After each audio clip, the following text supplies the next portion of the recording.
Voilà, bonjour. Donc c'est le cours du lundi 25 mai qui se déroule avec trois élèves en ligne, hein, ce que je trouve un peu limite pour une classe d'OS. Mais bon, écoutez, c'est vos études, c'est votre formation, c'est pas la mienne. Je vais commencer par regarder ce nouveau cours que je vous ai envoyé. Donc rien ne change jusqu'à la page 8, sauf erreur, page 7, ok. Et à la page 7, on traitait le cas de la régression polynomiale de degré 2. On avait ces équations-là, et puis ça se terminait en disant bah, la solution, il faut la calculer matriciellement, etc. Alors, il se trouve que la solution, je l'ai trouvée. Je ne l'ai pas calculée moi-même, je vais être honnête. Je l'ai trouvée sur une publication, et donc je vous l'ai remise là. Et ce que je vous proposerai tout à l'heure, si on y arrive dans le cours d'aujourd'hui, c'est de vérifier ces formules. Ça, c'est les formules qui généralisent au cas de degré 2 les formules qu'on avait utilisées pour le cas de degré 1 qui vous donne la valeur des paramètres A et B. Okay. Donc dans le cas général, dans le cas quadratique, vous n'avez pas deux paramètres mais trois. Et les solutions, elles vous sont données par ça. On verra ça tout à l'heure. Okay. L'idée du cours d'aujourd'hui, vous êtes toujours avec moi, les trois qui ont daigné venir. Okay. L'idée du cours d'aujourd'hui, c'est de reprendre la régularisation affine, la méthode des moindres carrés pour une fonction affine, de coder l'exercice 3 qui consiste à coder cette méthode, de tester ce code sur le data, sur les données qu'on a pour l'exercice 1, qui étaient des données explicites, et on avait déjà calculé à la main les valeurs des paramètres A et B, donc on va vérifier si ça marche. Ensuite, si on a le temps, on passera au cas polynomial de degré 2, on essayera de coder ça, et puis on essayera de voir si ça joue sur les données d'un autre exercice qui est dans le cours. Ok. On va corriger l'exercice 1 ou pas? Pardon, j'ai pas bien compris. On va corriger l'exercice 1 ou pas? On l'a pas fait? C'est un devoir pour aujourd'hui et puis du coup on pensait Ah bah corriger. j'ai simplement oublié, alors tu as bien fait de me le rappeler. Parce qu'évidemment, comme j'ai jeté l'ancien... Ah oui, oui, oui, oui, oui. Je vous avais donné les exercices 1 et 2 à faire. Ok, donc ça, exercice 1, c'était pour aujourd'hui, et puis l'exercice 2, c'était aussi pour aujourd'hui. Voilà, donc on va faire ces exercices, ça fera un très bon petit rappel. Donc, vous vous souvenez qu'on avait vu la méthode de régression par les moindres carrés pour une fonction affine, ce qui est un cas simple. Le cas le plus simple encore, c'est évidemment la fonction linéaire, mais là on traite une fonction affine. On pose que la fonction c'est ax plus b. On calcule ce qu'on appelle la somme des résidus, c'est-à-dire la somme des écarts quadratiques entre les points expérimentaux et la droite. Hein, on fait la somme de toutes ces distances-là élevées au carré. Les élever au carré, ça permet de les avoir toutes positives, par exemple. Donc on fait la somme de toutes ces distances-là au carré. C'est la somme qui est définie ici. Et puis ensuite, on cherche les paramètres A et B. Le paramètre A étant la pente, le paramètre B étant l'ordonnée à l'origine. On cherche les paramètres A et B de la droite affine qui va passer le plus près de ces points. Si on minimise la somme des distances, ça veut dire qu'on est d'une certaine manière le plus près possible de tous les points avec cette droite. On avait vu que dans un cas favorable qui est celui-là, eh bien vous avez une distribution de points qui suit à peu près une droite. Vous fitez une droite, ça vous donne quelque chose de correct. Il faut évidemment pas fitter une droite, on l'avait vu la dernière fois, sur des ensembles de points qui sont manifestement pas arrangés selon une droite. Ici, vous devriez fitter une parabole, c'est le cas de degré 2 qu'on verra tout à l'heure. Ici, vous devriez fitter une droite, mais vérifier ce point-là qui a l'air douteux. Et puis ici, vous voyez que même quand vous avez des points qui sont très bizarres, vous pouvez avoir un fit d'une droite. Donc nous, on travaille dans ce cas-là. Okay. Et dans ce cas-là, on a vu que si on minimise la somme des résidus par rapport aux valeurs des paramètres, hein, ça il faut bien comprendre qu'on minimise la somme par rapport aux paramètres, pas par rapport à x ou à y ou à t ou à quoi que ce soit, par rapport à la valeur des paramètres. Donc la somme S, eh bien en fonction de la pente de la droite, elle va varier. Parce que si vous prenez une droite qui est plus pentue ou moins pentue, eh bien les distances, la somme des distances entre cette droite et les différents points, elle va augmenter. Okay, donc vous dérivez la somme S par rapport à A, avec ce symbole qu'on appelle la dérivée partielle, c'est-à-dire que vous considérez que A est la variable de dérivation, et vous considérez que toutes les autres variables que vous rencontrez dans S se comportent comme des constantes. Okay, vous faites la même dérivation de S par rapport à B, okay, et vous imposez que ces conditions sont nulles, donc que S soit minimal pour cette valeur de B et pour cette valeur de A.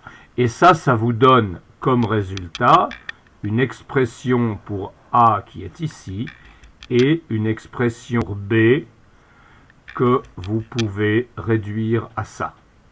Okay, où les X bars et les Y bars sont les moyennes des X et des Y respectivement.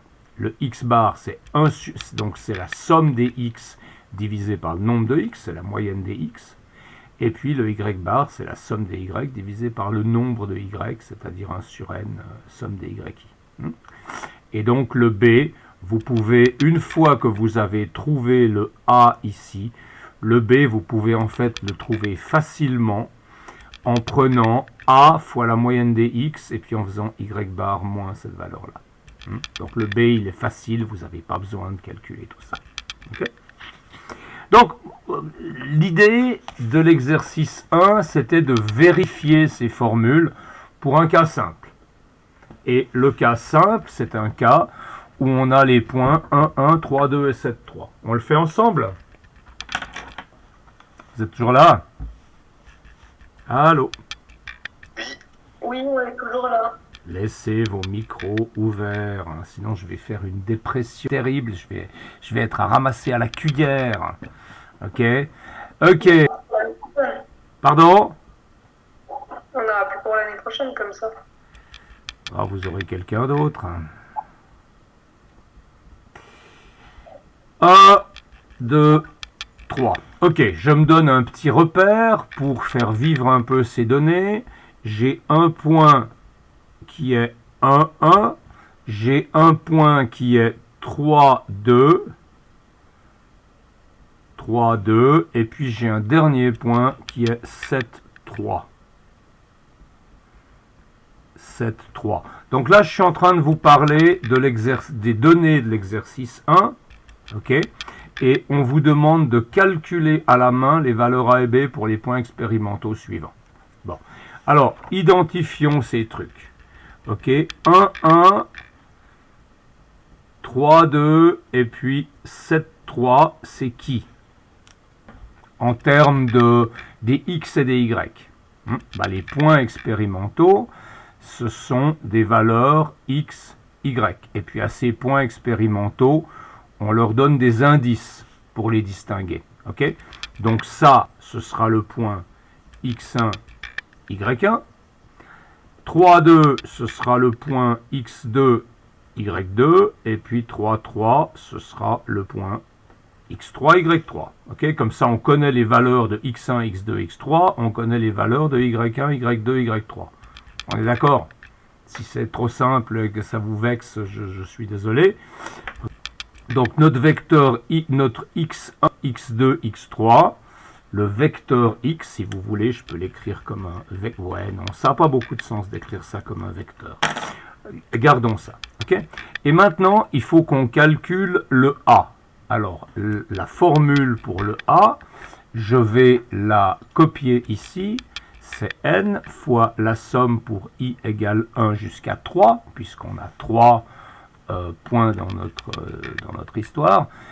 Somme de n égale 1 à 3 des xi, yi, moins la somme de i égale 1 à 3 des xi fois la somme de i égale 1 à 3 des yi, le tout divisé par n fois somme de i égale 1 à 3 des xi carré moins la somme pour i égale 1 à 3 des xi au carré. Et ces deux termes-là, c'est pas la même chose. Okay, la somme des xi carré, c'est pas égal à la somme des xi au carré.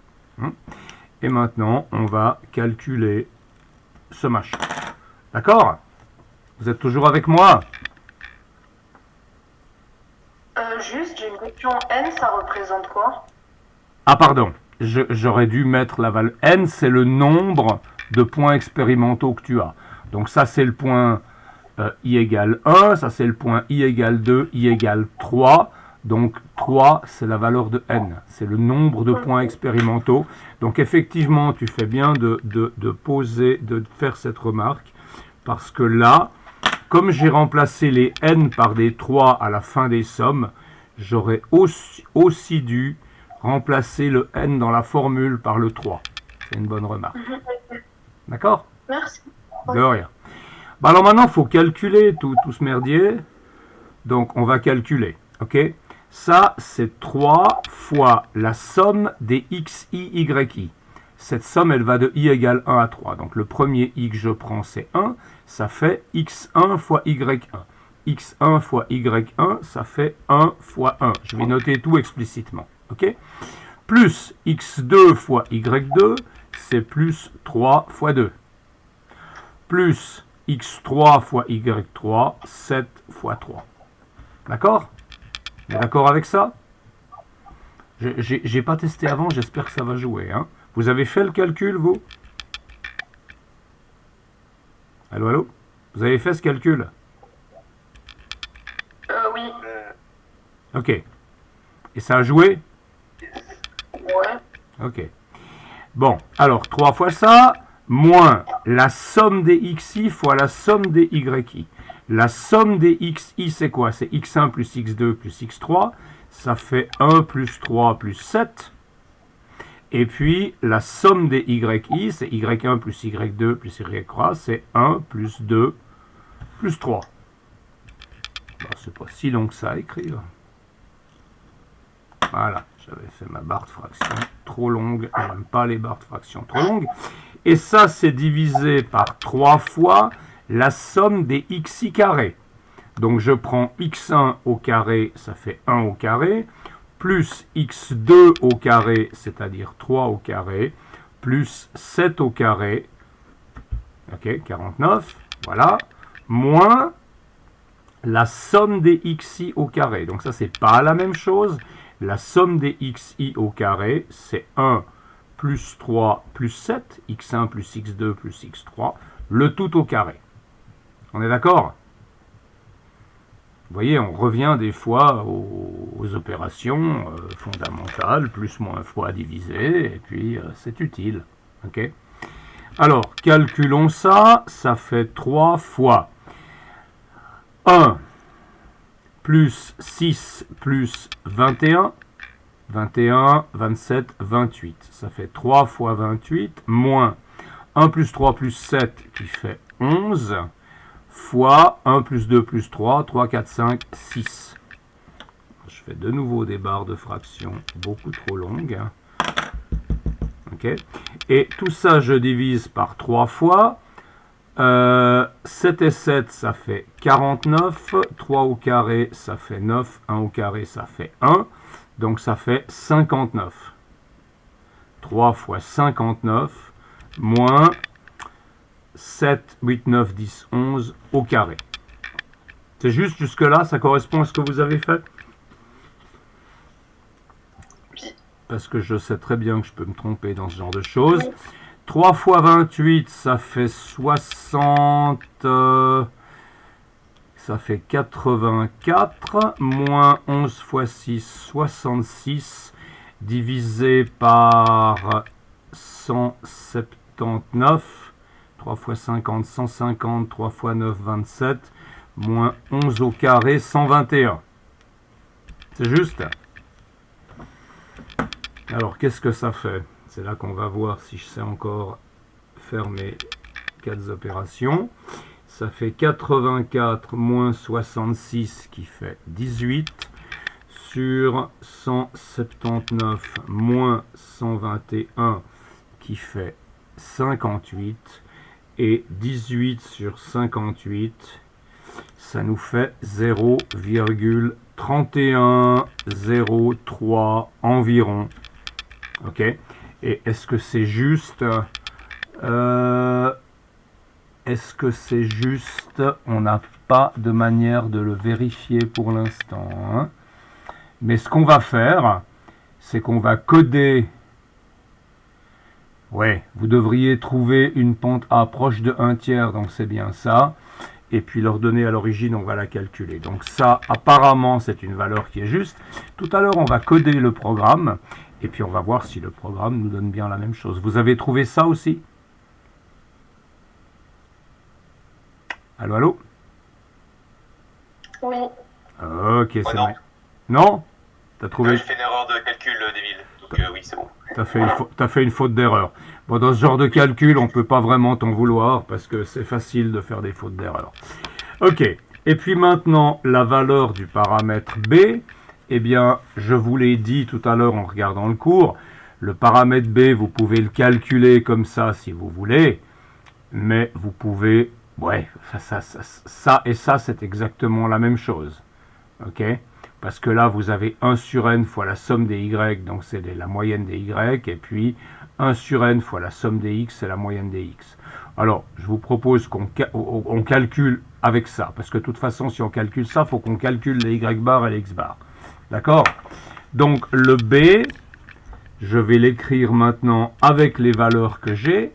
Le b, c'est 1 sur n, donc 1 sur 3, fois la somme pour i égale 1 à 3 des yi, moins a fois la somme pour i égale 1 à 3 des xi. Ok? Et puis la valeur de a, eh bien, c'est la valeur que j'ai calculée là, que je vais mettre dedans. Donc, ça nous fait 1/3. La somme des yi, c'était 1 plus 2 plus 3.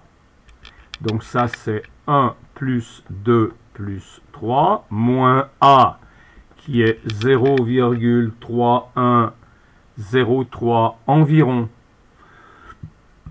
fois la somme des xi, et la somme des xi, c'est 1 plus 3 plus 7. D'accord? Et ouais. Vous voulez pas mettre le 0,3103 en fraction, genre 18 sur 58, comme ça on est sûr qu'on a le résultat le plus juste possible. T'as pris quoi au petit déjeuner? Rien. Alors ça marche pas, parce que je pensais que tu avais pris un truc qui donne du peps au petit déjeuner. C'est vrai que c'est une excellente idée, c'est une excellente idée. Comme ça, c'est exact. Et puis, je me disais justement, on perd de la précision. Ben voilà, excellente idée, parfait. Alors, ça nous fait donc 1/3 fois 3, 4, 5, 6 moins 18 sur 58 fois 11. Ok? Alors ça, faut que je calcule. 6 moins parenthèse. 18 fois 11 sur 58 parenthèse égale, et puis il faut que je divise par 3 et ça me donne environ 0,862. Ok, donc ça correspond bien à ce qui est donné dans l'énoncé. Ok, ça correspond bien. Et je pense que vous avez trouvé ça aussi? Allô? Oui. Ok, magnifique. Alors maintenant, comment est-ce qu'on interprète ça? De nouveau, excusez-moi si c'est trop banal pour vos esprits supérieurs, mais je vais quand même le faire. Ok, ça veut dire quoi? Ça veut dire que la droite qui fit le mieux ces points, je vais le faire sur un graphique qui n'est pas précis, mais enfin, l'esprit de la chose sera là, eh bien, j'ai une valeur de B qui est de 0,862, ok, et B donné à l'origine, c'est là, 0,862, un peu en dessous de 1, et puis la pente, elle est légèrement plus faible que 1, donc si la pente était de 1, ben notre droite, elle serait comme ça sur la diagonale. La pente, elle n'est pas de 1, elle est un peu plus faible. Évidemment, mon graphique, il est pas du tout correct. Donc là, je vais avoir maintenant une droite de pente A égale 0, ah non. De pente, 310. Ok. Alors si j'avais une pente de 1, ben, ma droite elle serait comme ça. Et ça a l'air tout à fait correct. Alors vous pouvez le faire sur du papier millimétré si ça vous amuse. Ou vous pouvez le faire dans Excel aussi. Vous savez que vous pouvez faire des optimisations dans Excel. Vous savez ça? Hein? Et Excel utilise cette méthode-là pour vous donner des droites de régression. Bon, mais c'est un cours de programmation, c'est pas un cours d'Excel. Ok, ça c'était l'exercice 1. Question là-dessus, c'est bon? L'exercice 2, je vous l'avais montré la dernière fois, je vous ai même mis en document sur Moodle le corrigé de cet exercice, c'est un PDF manuscrit. Donc là, je vous proposais l'exercice, mais je ne vais pas vous refaire le calcul peut-être, ou vous voulez que je vous refasse le calcul? Hein? Le calcul, je vous l'avais montré.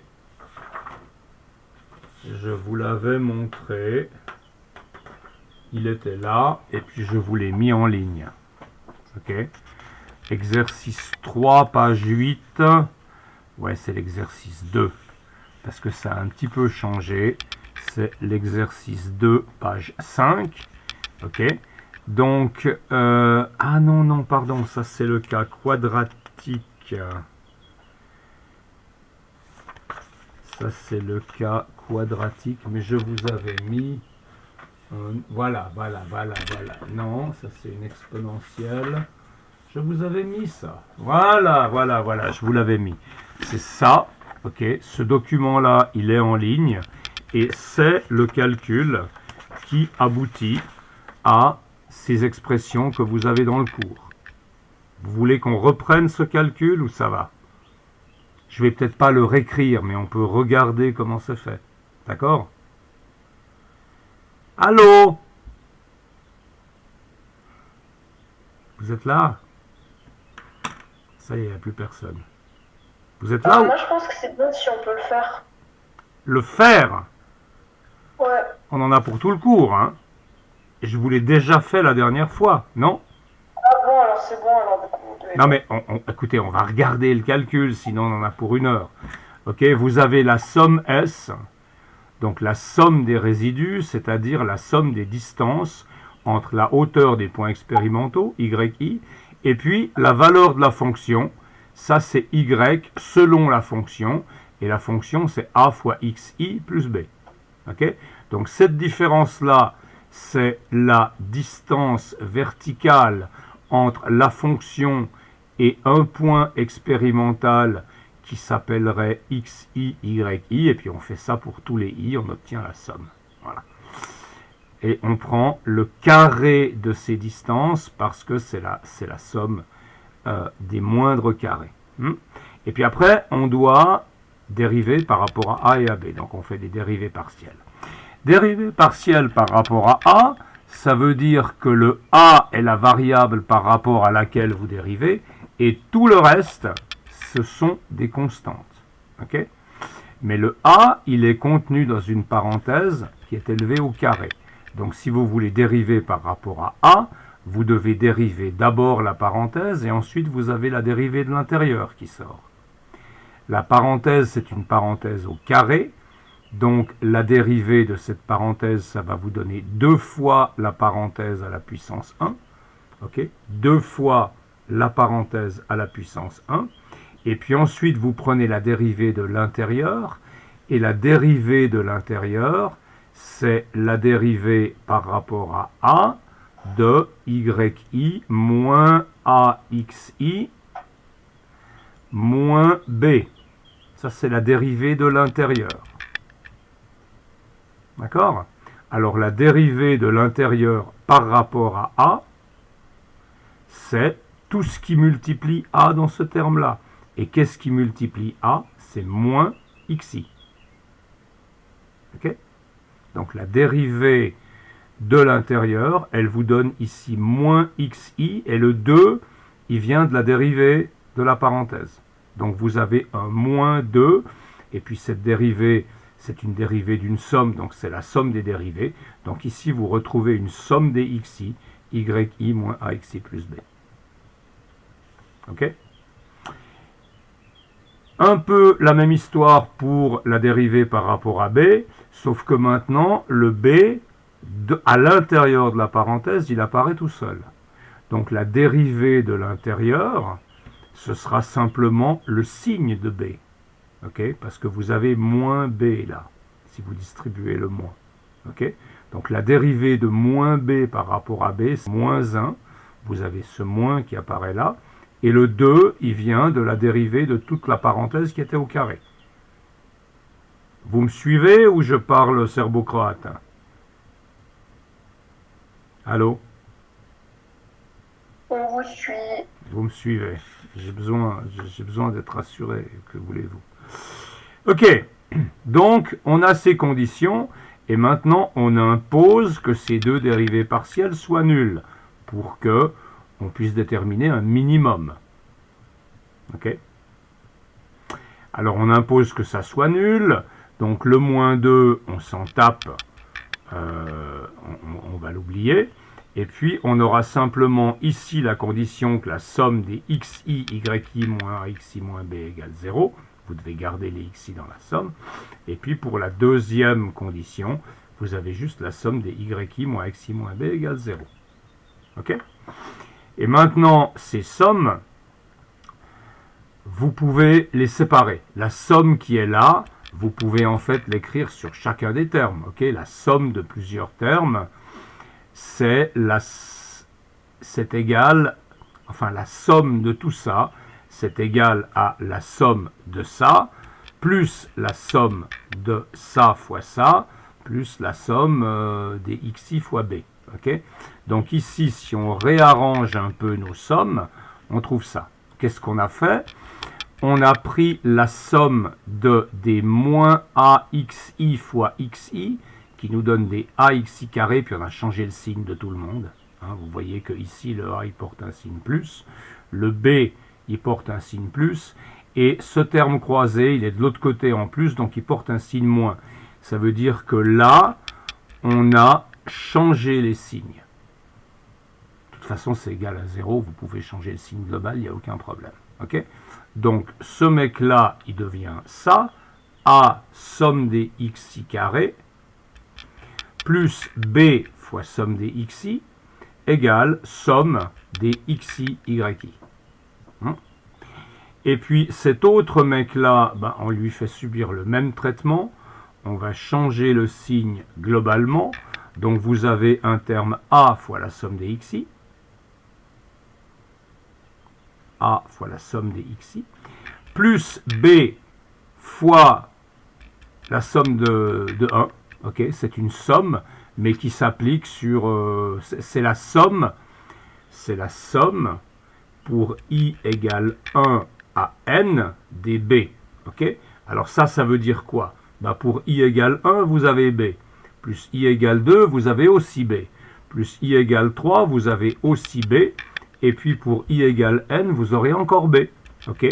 Donc vous allez obtenir b n fois. Et donc ça vous donne n fois b. Ok? Vous voyez que ici, je peux écrire ma condition comme plus b fois la somme pour i égale 1 à n de 1, parce qu'il n'y a rien d'autre dans la somme. mais la somme de i égale 1 à n de 1, c'est 1 plus 1 plus 1 plus 1 n fois, donc c'est n. Donc vous avez un terme b fois n qui apparaît ici. Et puis la somme des yi, bah, c'est ce mec-là qui est passé de l'autre côté, qui a changé de signe. Ok? Vous êtes toujours avec moi? Vous allez vous en souvenir l'année prochaine? Ouais, Alors, hein? vas-y. Voilà. Alors maintenant, on introduit la notation des moyennes. Ok? On définit x bar et y bar comme étant les moyennes des x et des y. Donc le x bar, c'est la somme des xi divisé par le nombre de xi. Et puis le y bar, c'est la somme des yi divisé par le nombre de yi. Et alors, avec ces définitions-là, on peut réécrire les choses. La première équation, a somme de xi carré, ça reste. Et puis ensuite, on a b somme des xi, mais la somme des xi, c'est égal à n fois x bar. On est d'accord? La somme des xi, si je n'ai pas le 1 sur n devant, c'est égal à n fois x bar. Donc ici, la somme des xi, on la remplace par nx bar. Et puis à droite, on a la même chose, ça n'a pas changé. Pour l'autre équation, bah, on avait au début a fois la somme des xi. Somme des xi, c'est de nouveau n fois x bar. Donc on a a n x bar plus, et maintenant on a quoi? On a ici b fois n, on l'avait déjà calculé avant, ça n'a pas changé. Donc on a a n x bar plus bn égale y bar. Là, vous pouvez éliminer le n. Ok? Et donc vous obtenez immédiatement le résultat qu'on a vu avant, qui est le calcul de b en fonction de a. b, c'est y bar moins a x bar. Et ça sort directement de l'équation 2. Ok? A x bar plus b égale y bar. Donc a est égal à... donc b, pardon, est égal à y bar moins ax bar. Et puis, si maintenant on met ce 3 dans l'équation 1, ok, alors on fait tout notre calcul.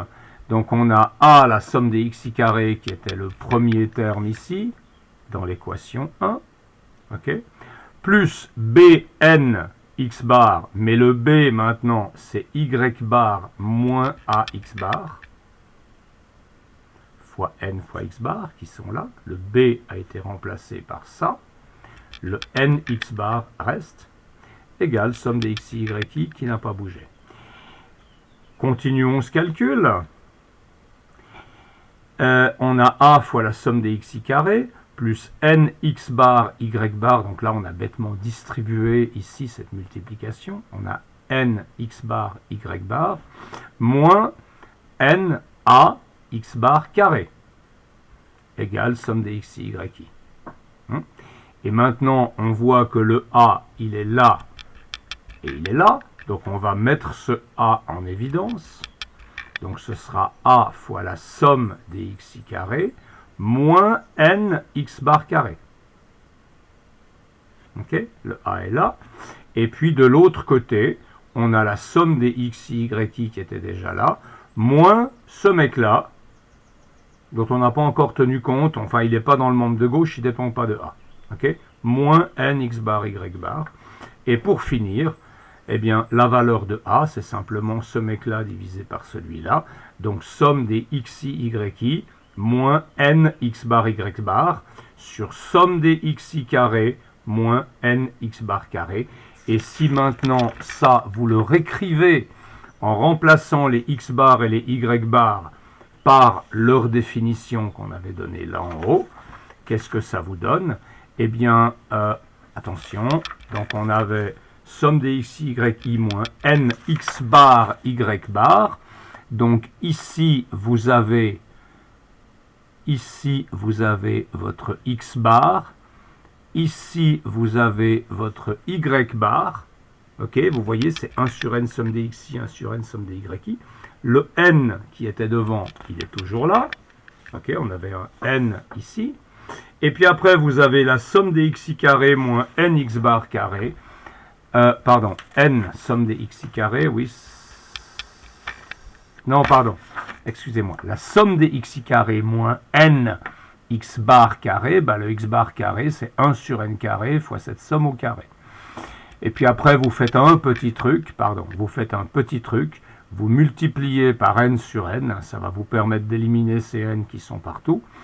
Donc, si vous multipliez en haut par n, ça vous met un n devant ce terme-là. Et puis ce terme-là, c'est n sur n carré. Donc, si vous multipliez par n, eh bien, ça va vous donner n carré sur n carré. Donc, la dépendance en n ici, elle disparaît. Et en bas, vous multipliez par n aussi. Hein.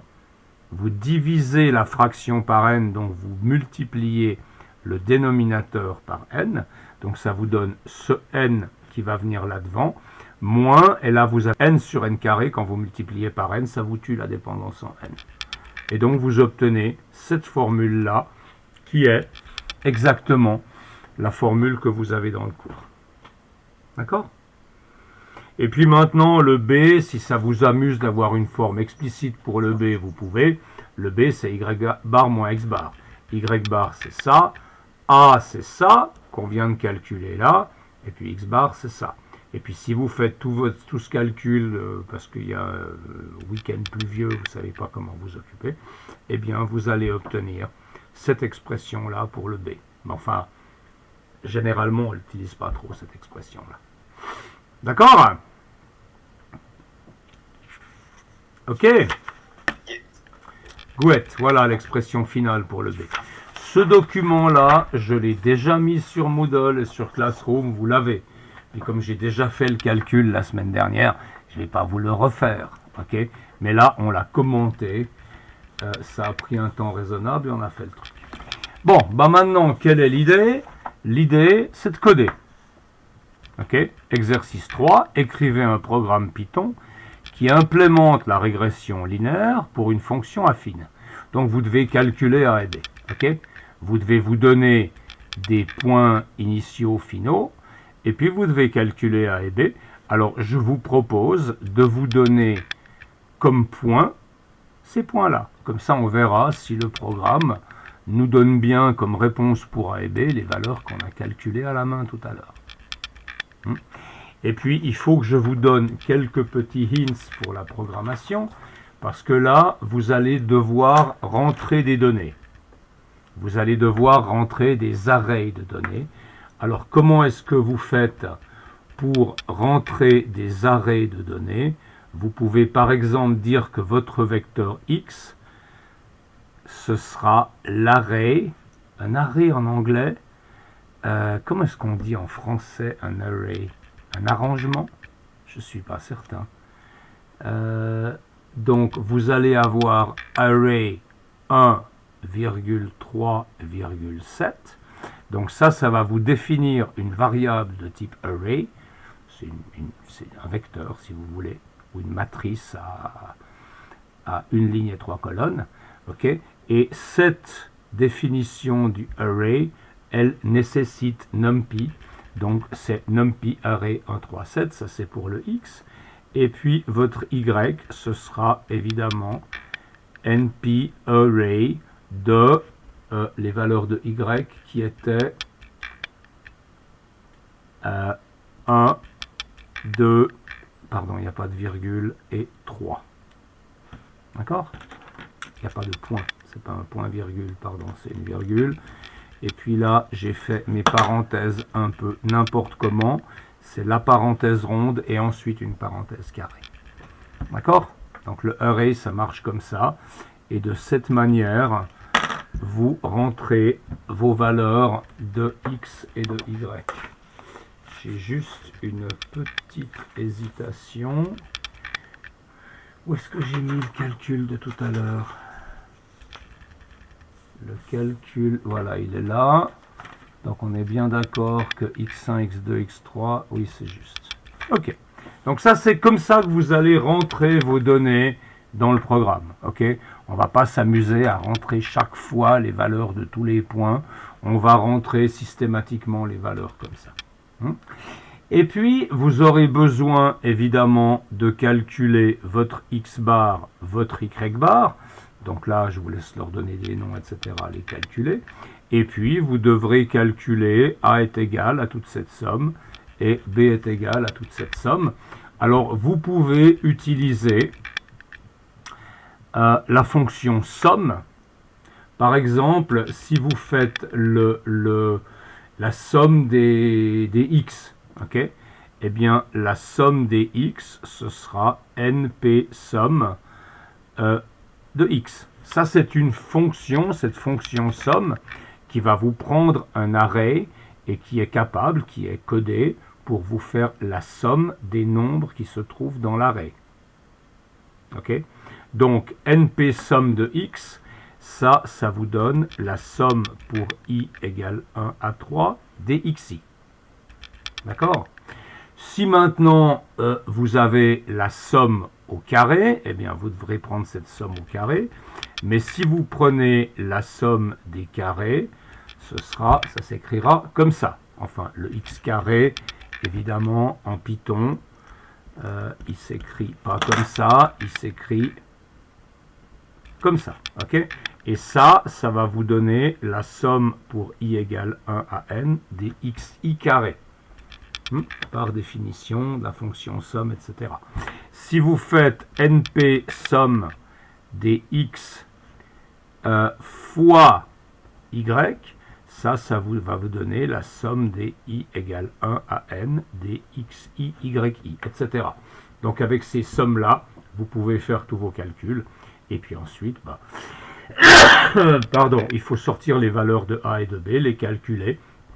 Et l'objectif, ça va être de trouver que a vaut 0,3103 environ, ou 18/58e, et puis que b est égal à 0,862 et des brouettes. Okay? C'est ça le but. Okay? Donc vous allez utiliser cette commande array qu'on avait jamais, je ne sais pas si on l'a utilisé, je ne crois pas. Et puis vous allez utiliser la commande somme pour définir vos paramètres A et B. Pas besoin de faire de fonctions, etc. Faites juste un code qui calcule A et B. Et puis faites aussi un affichage qui vous donne les différents points et qui vous affiche aussi la droite ax plus b. Ok? Vous définissez, vous prenez les points, vous donnez la valeur de la fonction avec les valeurs de a et de b, et puis ça va vous tracer la droite. D'accord? Ça vous inspire? Allô, allô? Vous êtes là? Oh! Vous êtes là ou vous n'êtes pas là? Oui, en tout cas, moi, je suis là. Bon. Oui, c'est bon. Ok, alors vous essayez de coder ça? Je vous laisse un petit moment. Hein? Allez. Allez-y.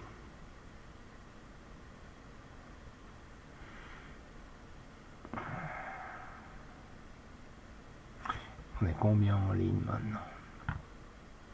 Il y a des gens qui sont arrivés ou pas? Ah! Qui c'est qui est arrivé? Ah non, non, non, Angelica, Cyril, Monica. C'est un peu n'importe quoi. Je vais les saquer au début de l'année prochaine, les autres. Ah ouais, ça va me faire plaisir. S'il n'y a pas de rentrée, ça fait quoi? Comment s'il n'y a pas de rentrée? Non, écoute, écoute, les gens parlaient d'une reprise de l'épidémie, mais d'après ce qu'on entend dire, ça reprend pas si fort que ça. On va voir. Mais si on continue l'école en ligne, il faudra mettre en place des règles un peu plus strictes, quoi, parce qu'il faut qu'on puisse vous faire bosser. Il faut qu'on puisse vous tanner un petit peu, sinon ça va pas. Mais on verra l'année prochaine, on verra comment ça se passe cet été. Moi, ça me dérange pas d'enseigner en ligne. Moi, je suis tranquille chez moi. Je finis mon cours, je vais sur mon balcon, je bois mon café, je suis tranquille. Le soir, à 16h45, j'ai terminé, je suis chez moi. Je passe pas 1h30 à traverser la ville pour rentrer. Moi, ça va bien, quoi. Moi, il n'y a pas de problème. Je passe en virtuel s'il faut. Non, je rigole, mais bon. Ça va. Bon, allez, codez-moi ça. Hop.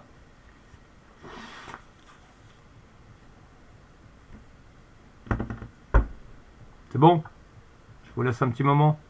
Je vais me pouler un café. Monsieur, moi j'ai juste un problème avec Anaconda, il veut pas s'ouvrir. Ah, ouais, mais ça, je vois pas très bien comment je peux t'aider à distance. Bah, du coup, je peux essayer de. Enfin, je vais essayer de le rouvrir, etc. Mais du coup, si j'ai pas fini le programme, bah, Oui, désolé. bah si t'as pas fini le programme, je vais être très méchant avec toi.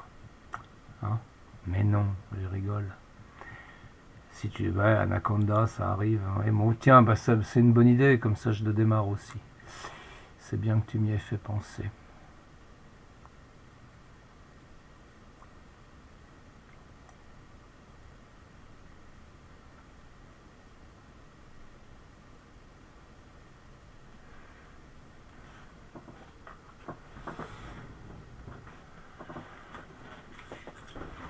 Bon, je suis là si jamais vous avez des questions. Hein.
Ça se passe bien.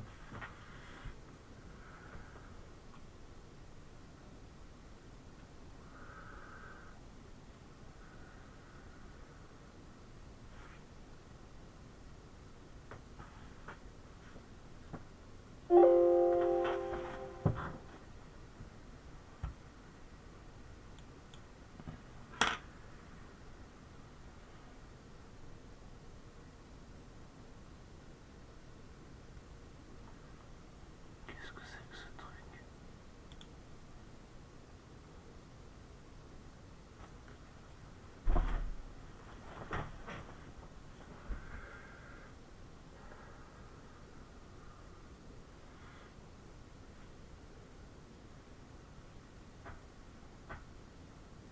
Vous voulez qu'on le fasse ensemble, ce code? Mais c'est pas mal si vous essayez par vous-même.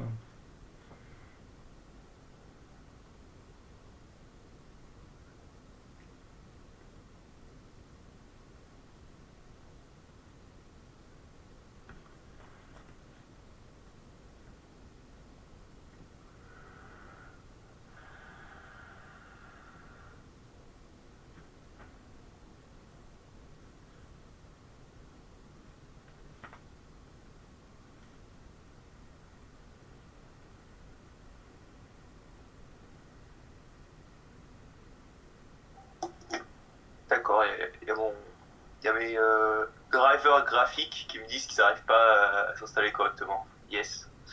Tes drivers graphiques qui n'arrivent pas à Ouais, s'installer correctement. ouais. C'est bête, c'est la première Ah, fois que ça t'arrive? il me dit de retélécharger le truc de graphique. Enfin, les drivers, quoi. Qui, D'accord. qui Faut que te je fasse dit ça. ça? Anaconda ou Python? Non, non, non, non, c'est juste mon driver qui a apparu sur mon truc en mode coucou et qui me dit de réinstaller les drivers. Bon, Incroyable. réinstalle les drivers. Mais tu utilises quoi? Tu utilises Spider ou tu utilises quoi pour Python? Ah oui, oui, non, mais là j'étais sur Spider, mais ça n'a rien à voir, je pense, avec ça. C'est juste qu'il m'a affiché, je sais pas, je ferai ça après, je pense. Les drivers graphiques pour Spider ou les Non, drivers non, graphiques... Ah, pour ton PC! ouais, Ah, ouais, alors, c'est embêtant ça. Ouais, mais moi, dernièrement, j'ai eu Office qui a disparu. Ça, c'était une bonne surprise aussi. Tout à coup, j'ouvre mon ordi, plus de Word, plus d'Outlook, plus d'Excel, plus rien. Mon Office avait disparu. Alors évidemment, énervé comme une bête, j'ai appelé Microsoft, ce que j'aurais jamais dû faire, parce que Microsoft m'a dit oui, oui, pas de problème, je vous mets en contact avec le support en ligne, et puis elle me transfère, je tombe sur une machine qui me dit le support en ligne vous coûtera 45 € la demi-heure ou je sais pas quoi, et pour accéder, vous devez payer 1 € par carte de crédit. J'ai dit allez vous faire foutre. Je veux dire, ils font des produits qui déconnent, et puis après il faut encore payer pour... non, non. Mais j'ai toujours pas réussi à réinstaller Outlook parce qu'il plante, il veut pas s'ouvrir. Enfin bref, et j'ai toutes sortes de problèmes avec Word, ça m'énerve. Bon, bref.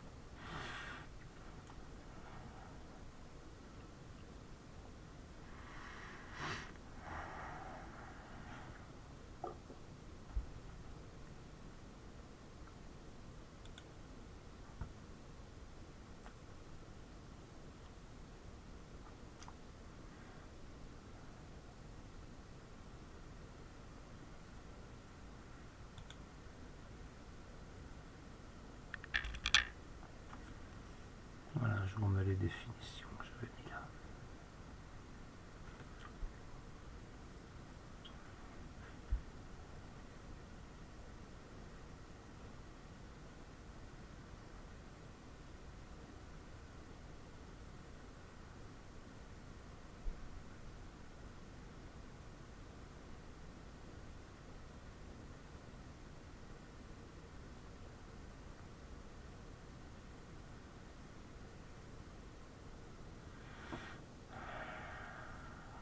Monsieur, j'arrive toujours pas à ouvrir Spider en fait, ça marche pas.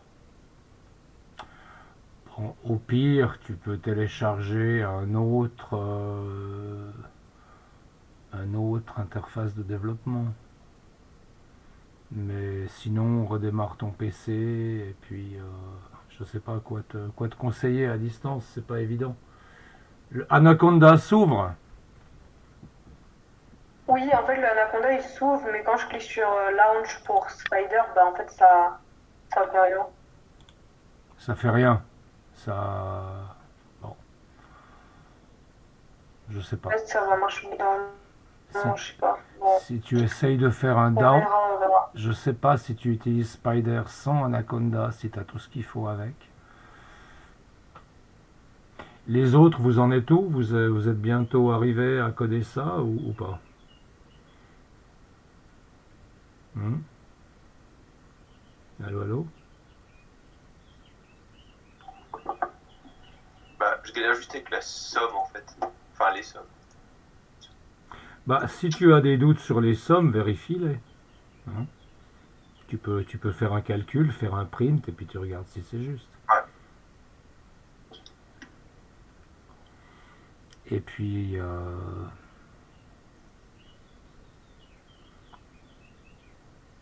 ouais, pour Anaconda, je sais pas trop quoi faire, quoi.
Vous me dites quand vous voulez qu'on commence. Hein.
Bon allez, je vous laisse encore 5 minutes et puis je reviens.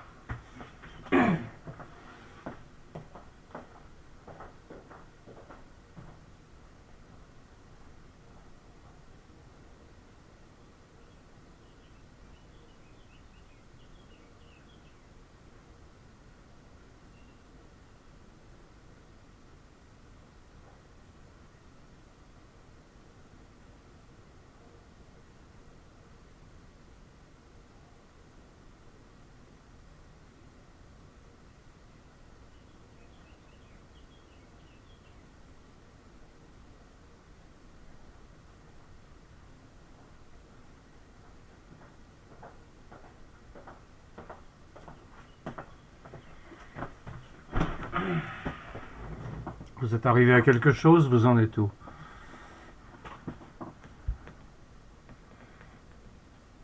Allô? Allô, allô?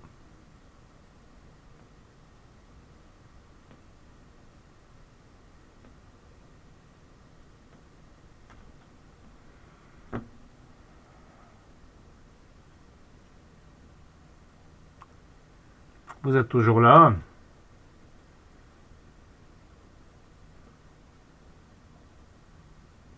Bon. Oui, on est toujours là. Ok. On y va ou quoi? Qu'est-ce qu'on fait?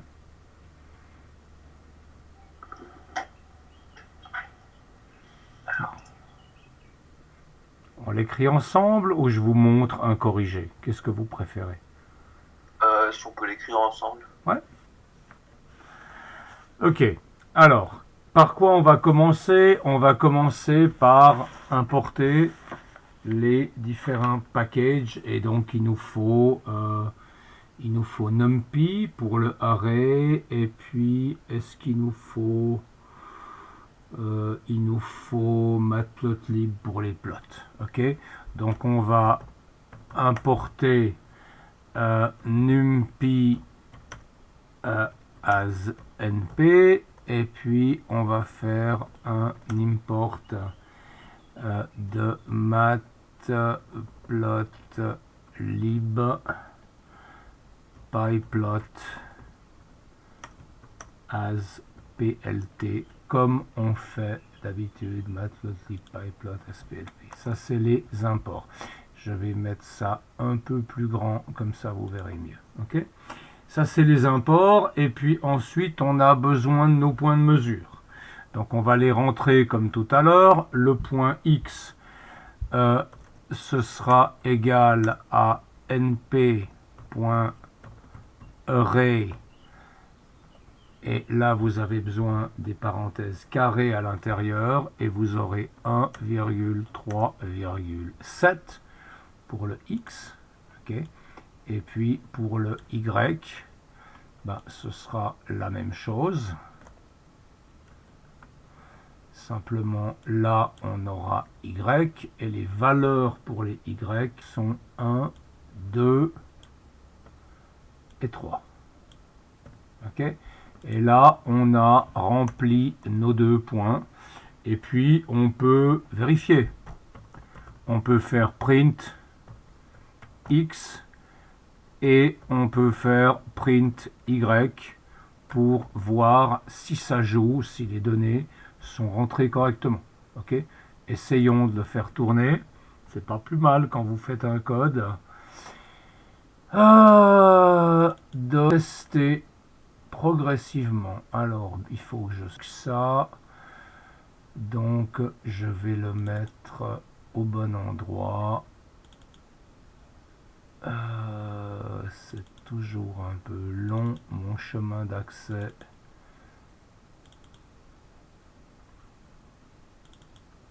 Voilà. Et ce code-là, on va l'appeler exercice 3. Exercice 3.py, il y a le point, je vois pas. .py, maintenant il y a le point. Voilà, ok.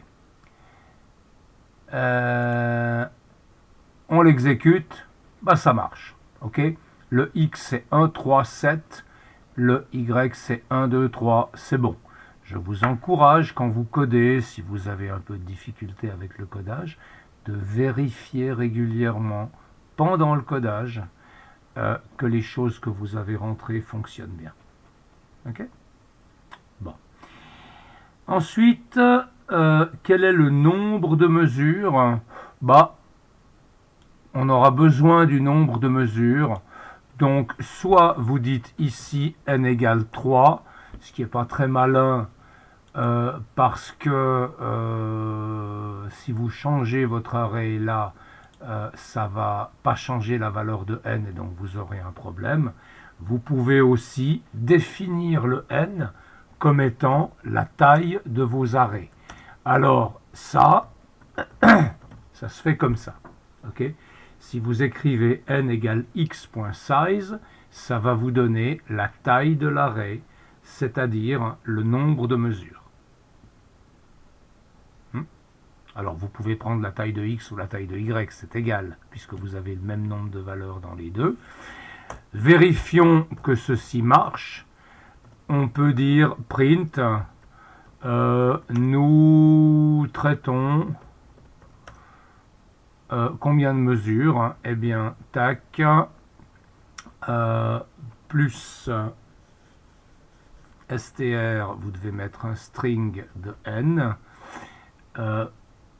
plus, ouvrez les guillemets, nous traitons 3 mesures expérimentales, par exemple. Ok? Et voyons si ça marche, pour voir si le début du code est bon. C'est marqué, nous traitons 3 mesures expérimentales, donc c'est parfait. Ok? Et puis, maintenant vu qu'on veut faire les choses bien, on pourrait dire que le x est égal à ça. Donc là, je dois mettre plus str de x. Et puis, on pourrait aussi mettre ici le print y espace égal, tac, plus str de y. Ça devrait marcher. Vérifions encore une fois que ça marche. Voilà, x égale 1, 3, 7, y égale 1, 2, 3. Nous traitons 3 mesures expérimentales et vos mesures sont reproduites, c'est pas plus mal. Donc on a rentré les données, on est content. Ok? Et puis on pourrait faire un plot des mesures. Ok? Parce qu'on veut les voir, on veut voir les points. Alors, qu'est-ce qu'on va faire pour faire un plot des mesures? On va faire un PLT plot comme d'habitude. Et dans ce PLT plot, on va mettre x et y. Quand vous voulez faire le plot d'un array, eh bien, vous mettez ça comme ça. Le premier x va vous donner les points sur l'abscisse. Et puis le y, le deuxième arrêt, va vous donner les points, les valeurs sur y que vous attribuez à ces différents points. Donc de cette manière, vous pouvez printer vos points. Et puis ces points, on va leur donner une couleur. Alors une couleur, ça pourrait être des ronds bleus. Ok, je mets ça comme ça. Des ronds bleus. Et puis quoi encore, on pourrait mettre un label. Et ce label, ce sera égal à mesure. Faisons ça comme ça. Ok. Si je fais tourner maintenant, ben voilà, ça me donne un graphique. Alors, hey, bon, mes préférences ont de nouveau changé. Mon graphique, il vient pas à l'extérieur, mais ça fait rien. Vous voyez qu'on a bien nos 3 points. 1, 1, 3, 2, et puis 7, 3. Ok? Jusque-là, cool, ça marche bien. Maintenant, qu'est-ce qu'on doit faire maintenant? Allez, participez un peu. Qu'est-ce qu'on doit faire maintenant? Ouvrez vos micros. Moi, je pense qu'il faut mettre A et B. Faut Voilà. calculer A et B. Alors, il faut calculer A et B. Est-ce qu'on a besoin des moyennes? Ouais, on n'a pas besoin tellement des moyennes pour l'instant. Donc, regardons A et B. Ok? A, c'est égal à quoi? Alors, A, c'est égal à... vous avez... D'abord, vous devez diviser A par un gros machin. Je vous propose de calculer ce gros machin séparément. Ok? Et puis, le A, ce sera 1 sur ce gros machin que je vais appeler dette. Pourquoi je l'appelle dette? Parce qu'en fait, ce qui vient là, si vous résolvez le système matriciellement, c'est le déterminant de la matrice que vous inversez. Donc le dénominateur du paramètre A, je vais le noter. Alors attendez, où est-ce que j'ai foutu mon cours? Là. Ok. Le dénominateur du paramètre A, donc ce qui s'appelle c'est somme des xi carré moins somme des xi au carré. Ça, on va le mettre dans le déterminant. Et puis, ce déterminant, on va le définir ici. Donc, ce déterminant, il est égal à quoi? Je m'occupe maintenant du dénominateur. Ce déterminant, il est égal à n fois la somme des xi carré. Donc, ça, c'est np.somme des x carré. Ça, c'est le premier terme.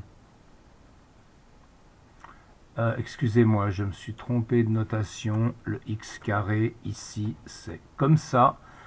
Donc, c'est n fois np somme de x carré, moins quoi? On a moins la somme des xi au carré.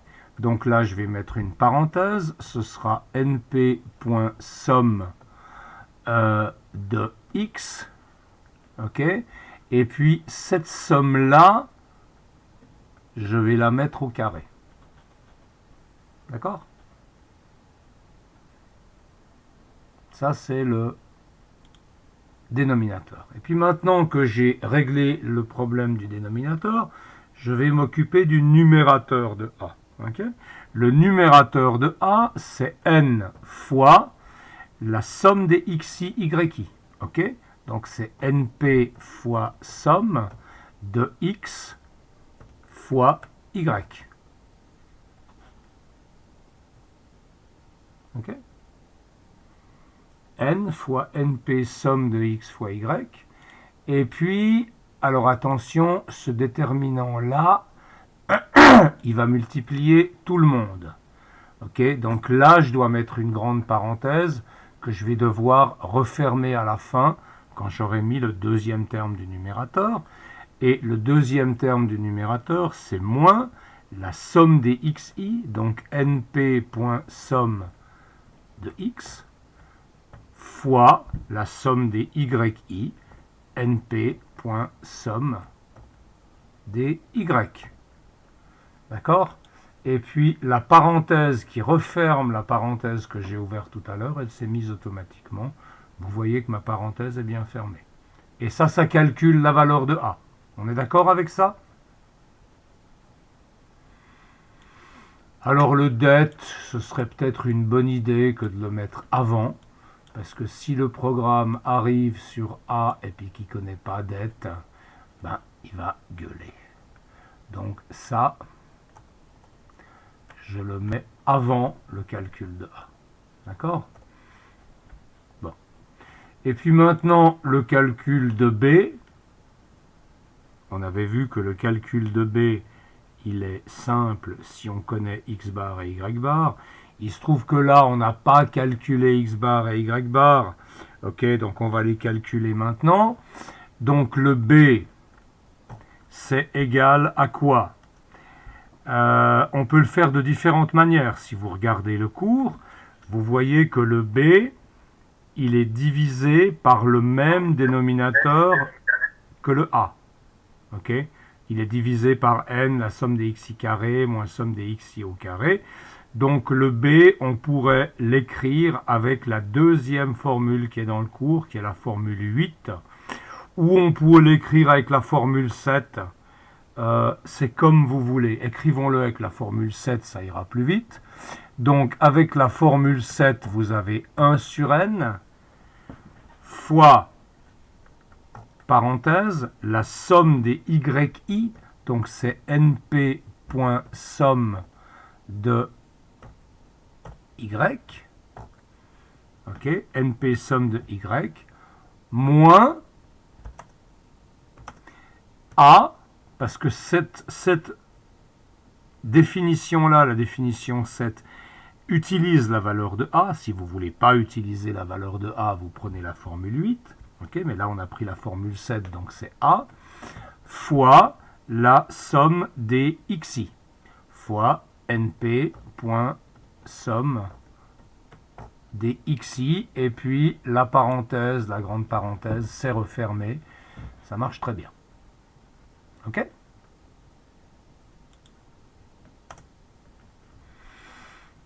Ça se passe bien? Vous êtes toujours avec moi?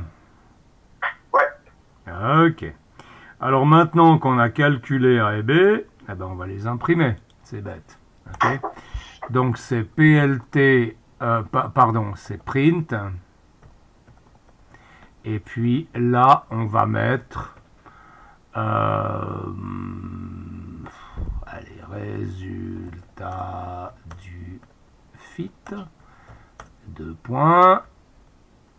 A égale, et puis là on aura un plus str de A, et puis ensuite on aura plus, on met une virgule derrière, et puis on met B égale espace, on ferme les guillemets, plus str de B, et puis ça devrait être tout.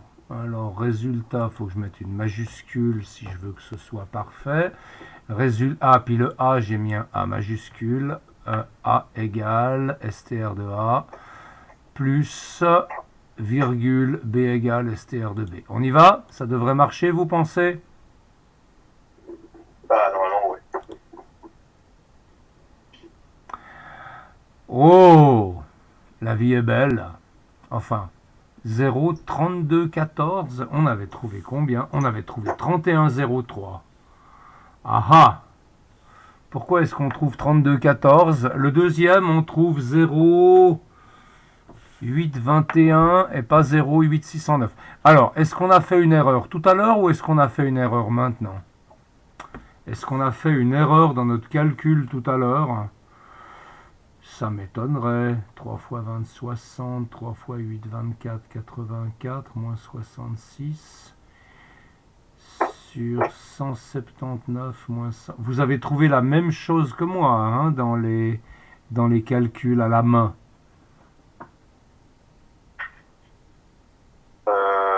Moi j'ai fait une flèche, je crois. Ouais, après correction, oui, non, c'était juste, je crois. Le n, est-ce qu'il est bien égal à 3? Ça, on n'a pas vérifié.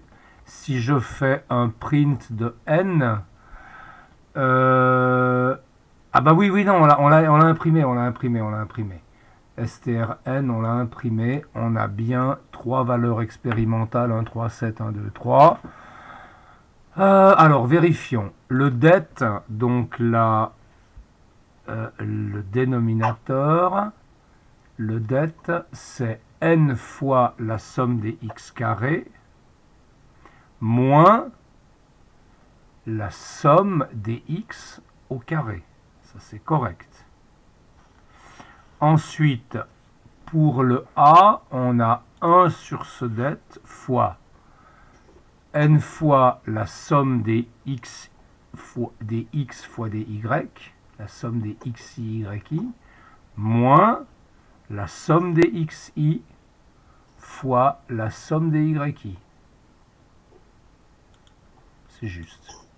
Alors très honnêtement, je vois pas d'où vient la différence. Et le b, c'est 1 sur n fois np somme y moins a np somme x. Qu'est-ce qu'on fait? On vérifie la somme à la main? Qu'est-ce qu'on fiche? Je suis un peu embêté là. Vous avez aussi trouvé 0,3103 à la somme à la main? 3 fois 1 fois 1 plus 3 fois 2 plus 3 fois 7, 21, 27, 28. 3 fois 28 moins 7 et 3, 10 et 1, 11 fois 3, 4, 5, 6. 3 fois 28, ça fait 60, plus 3 fois 8, 24, 84 moins 66. 84 moins 66, ça fait bien 18. Et en bas, on a 3 fois 1 au carré, alors 7 au carré, ça fait 49. Plus 3 au carré, ça fait 9. Plus 1, ça fait 59. 3 fois 59 moins 11 au carré. Alors 3 fois 59, ça fait 3 fois 50, 150. 3 fois 9, 27. Ah! Il s'est trompé. Il s'est trompé. Le Lucchesi. Hein? Vous voyez où je me suis trompé? Vous êtes là? En plus, vous m'avez tous dit que vous trouviez la même chose. Où est-ce que je me suis trompé dans ces calculs? Là, c'est pas 59. Pardon, là, c'est pas 179. Parce que 3 fois 59, ça fait 3 fois 50, 150. 3 fois 9, ça fait 27. 150 plus 27, ça fait 177. Et pas 179. Ok? Donc je diminue un peu le numérateur, le dénominateur, ça va m'augmenter légèrement la valeur. Donc 177 moins 121. Alors ce coup-ci, je ne vais plus me faire confiance, je vais le calculer à la machine. 177 moins 121, ça nous fait 56. Ok? Donc là, c'est 18 sur 56. Et 18 sur 56, ah, ça nous fait 0,3214 environ. Et ça, c'est le résultat que nous donne le programme. Okay? Et si maintenant, je fais la correction aussi ici, okay, j'ai 18 sur 56. Alors maintenant, je vais calculer ça. Ça me fait 6 moins parenthèse 18 fois 11 divisé par 56, je ferme la parenthèse, ça me fait ça, divisé par 3, ça me fait 0,8214. Ok, 0,3214, 0,8214, c'est en plus facile à retenir. Je reviens au code. Et qu'est-ce qu'on a? 0,3214, 0,8214. Et les décimales suivantes ont l'air correctes aussi. Donc voilà, désolé pour cette petite erreur de calcul. Vous voyez que ça valait quand même la peine de reprendre ça. Ok ? Voilà, donc on a un programme qui marche. Ok ? Et qui nous donne les bonnes valeurs de A et B. Maintenant, on va essayer de mettre la fonction sur le graphique aussi. Ok ? Résultat du fit, ça c'est bon. Et puis, on va essayer d'imprimer la fonction. Comment est-ce qu'on pourrait imprimer la fonction à votre humble avis? Qu'est-ce qu'on va faire? On a déjà un plot. Si on met encore une commande plot, bah, ça va ajouter quelque chose sur ce graphique-là. Ok? Donc on peut mettre un plt.plot. Et puis, qu'est-ce qu'on va mettre dans ce plt.plot? On va mettre une fonction. Ok? Alors la fonction, vous pouvez la définir en dehors et puis l'imprimer. Hein? Vous pourriez définir une fonction f et puis faire un plt.plot de la fonction f sur un intervalle x. On va déjà définir un linspace. Alors le linspace, on ne va pas l'appeler x, on va l'appeler xx comme on fait souvent. Ça c'est le linspace, c'est-à-dire la barre des x. Okay. Et ce linspace, excusez-moi, il est dans np, donc ça c'est np.linspace. Ok. Et ce linspace, je vais le définir comment? Vous voulez combien de linspace?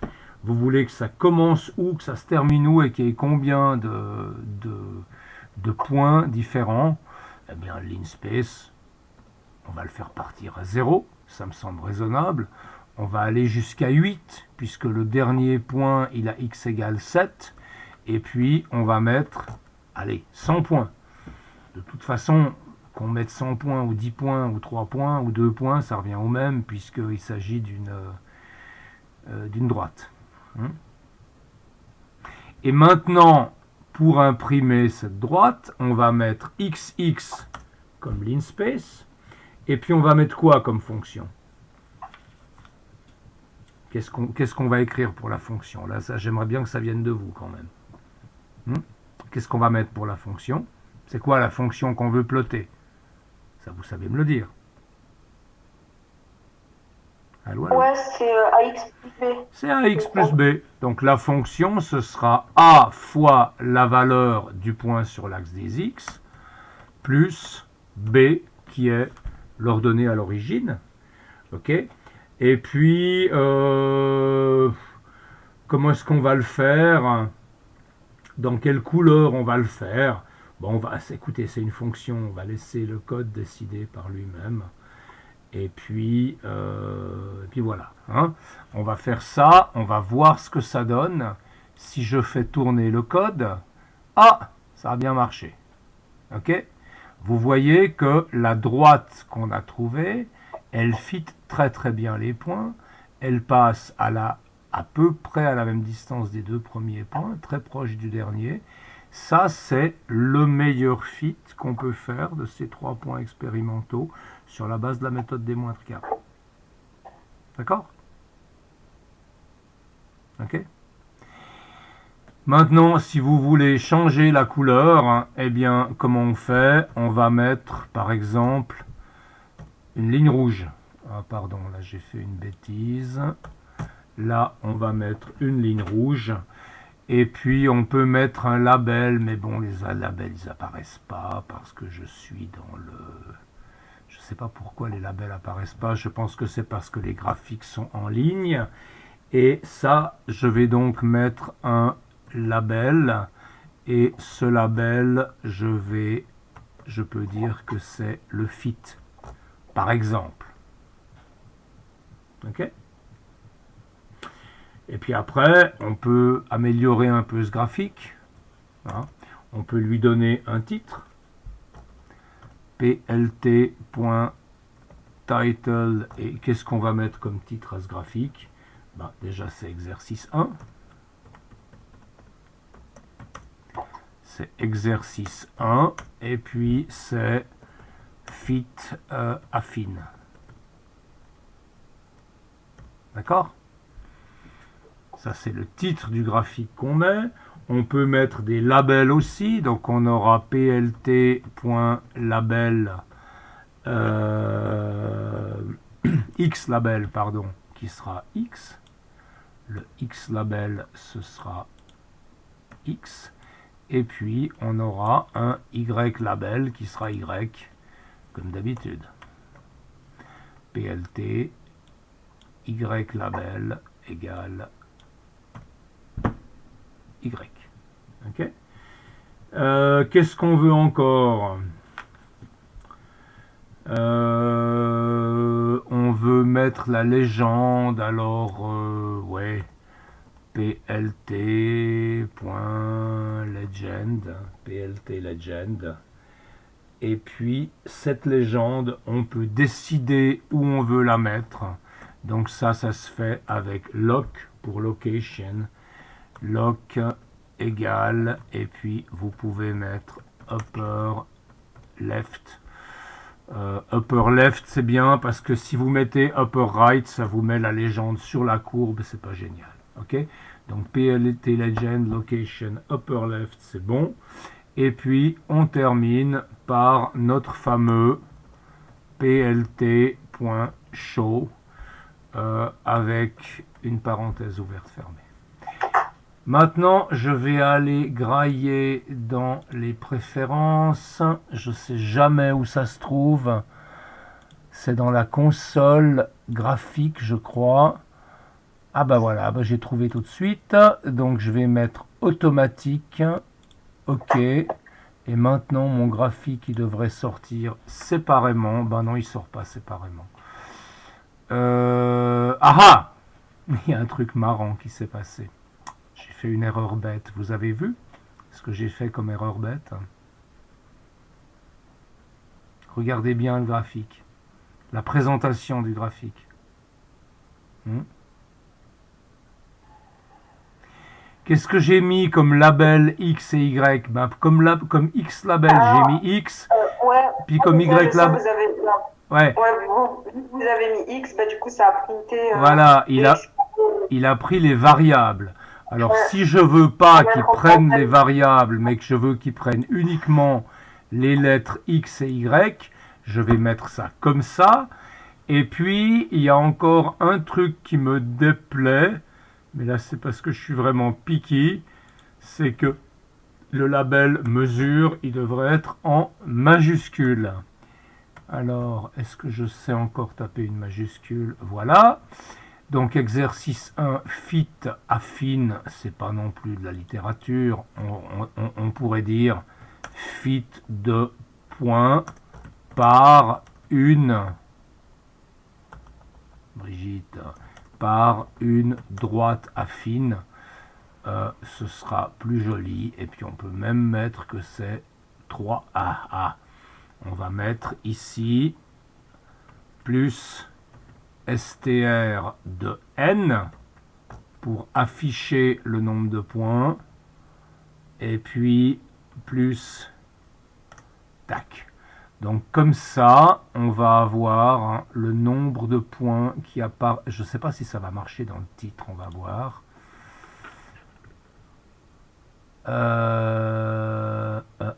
Qu'est-ce que j'ai fait comme bêtise? Ouais, je peux pas mettre ça dans un titre probablement. Hein. Bon, écoutez, on va laisser tomber ça. C'est vraiment du pinaillage. Donc, fit 2 points par une droite affine. Et si je fais tourner ça, eh ben ça marche bien. On a notre programme. Nous traitons 3 mesures expérimentales avec les valeurs x 1, 2, 3, y, 1, 2, 3, 1, 3, 7, y, 1, 2, 3. Alors vos points expérimentaux, si vous voulez, vous pouvez aussi les écrire comme xy, enfin comme les couples xy, mais bon, ça c'est pas important. Résultat du fit, a égale b égale. On a vu que les valeurs cette fois-ci sont correctes. Et là, on a notre représentation des 3 points et puis de la droite qui les fit. Ok ? Et puis mon graphique, il s'est toujours pas sorti de l'interface de la console. Mais bon, c'est pas dramatique. Je vais pas passer 10 minutes. Je pense que je devrais peut-être fermer. Je sais pas exactement ce qu'il faudrait faire. Ok. Qu'est-ce qui manque à ce code? On est d'accord que ce code il marche. Qu'est-ce qui lui manque? J'écoute. Oula, je vous ai bouffé un quart d'heure. Qu'est-ce qui lui manque à ce code? Vous êtes toujours là, je vais vous laisser tranquille. Il lui manque les commentaires. Le code doit être commenté. Ok? Alors ce que je vais faire, ce sera beaucoup plus simple. Je vais vous montrer le corrigé que j'ai. Où est-ce que je l'ai foutu, ce corrigé? Ah, il est là. Ok. Exercice 3.py.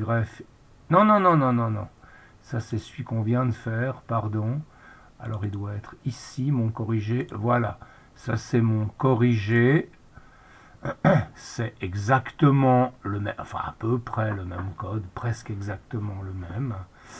Et puis, dans ce code-là, vous avez les différents commentaires. Vous avez même des choses en plus qui concernent d'autres choses. Ok, donc là c'est un peu différent parce que dans ce code là j'ai calculé la moyenne des x, la moyenne des y et j'ai utilisé où ces moyennes? En fait non, j'ai utilisé nulle part ces moyennes, je les ai utilisées nulle part, hein? Donc là si maintenant je mets ça en commentaire, normalement, ça devrait marcher aussi. On va essayer. Tac. Voilà. Donc là, le graphique a une gueule un peu différente, mais ça donne la même chose. Les coefficients ont les bonnes valeurs. Le nombre de mesures, c'est 3. Donc ça marche. Ok?